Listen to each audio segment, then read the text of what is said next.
Welcome to this ChessGuin opening lesson. In this video, we are going to look at a practical repertoire against the Steinitz Defence in the Ruy Lopez. This is one of Black's older and more passive setups. The goal of this lesson is to understand why White should react energetically with d4, how to use the pin on the c6 knight, and how to build active attacking chances.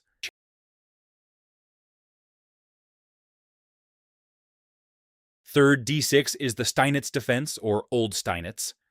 This is a passive move, a very minor sideline in tournament play, but common in amateur games. d6 appears to defend the e5 pawn.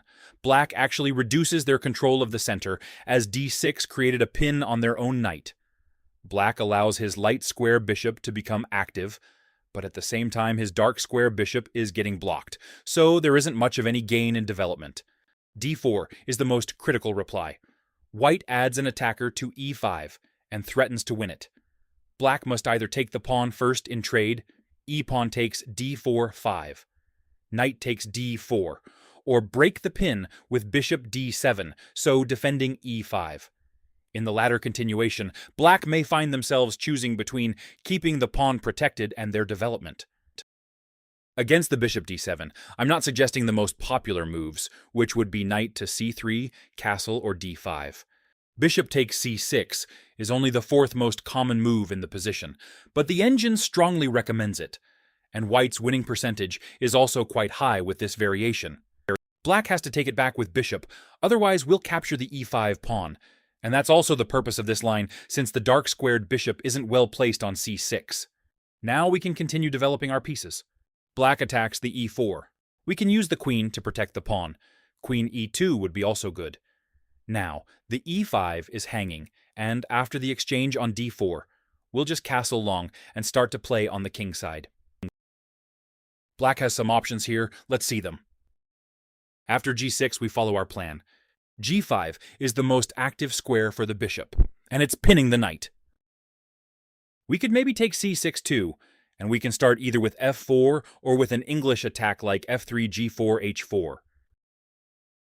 After bishop to e7, we can choose the natural f3, bishop e3, and then long castling setup.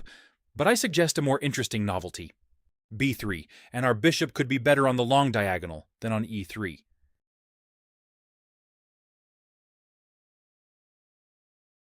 We can start pushing our pawns.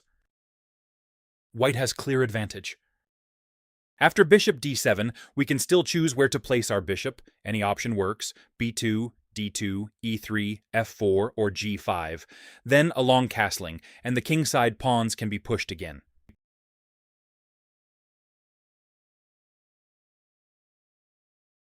The other main line is to start with e-pawn takes d4. Now in case of bishop c6, Black can take back with pawn, and it is a better setup for him than taking back with bishop. So we just play knight c3. Black can choose the fianchetto setup. White's plan is still the long castle. The knight can be developed to f6 or e7. Grishuk played h4 against Nihal Sarin on chess.com, which was also good. But we can just bring back the bishop to avoid too many exchanges and then start the attack against the black king. Knight f6 is a better move. Now the plan is a bit different. We want to play bishop h6, so forced we have to avoid taking on d4. The bishop still wouldn't be well placed on c6. Black can take the h6 or protect his bishop with castle. In both cases, we exchange the opponent's best piece, then continue with the usual long castle and attack plan. Simplifying the position with exchanges isn't a good idea for Black. White has the initiative and development advantage. We castle long and can enjoy the advantage. The main move is knight to f6.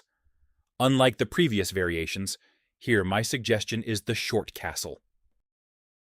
This solid setup is the downside of the Steinitz Defence.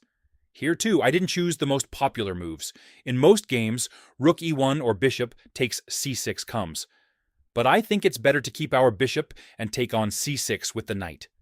Black can try to exchange the bishops, but the main move is b-pawn takes c6.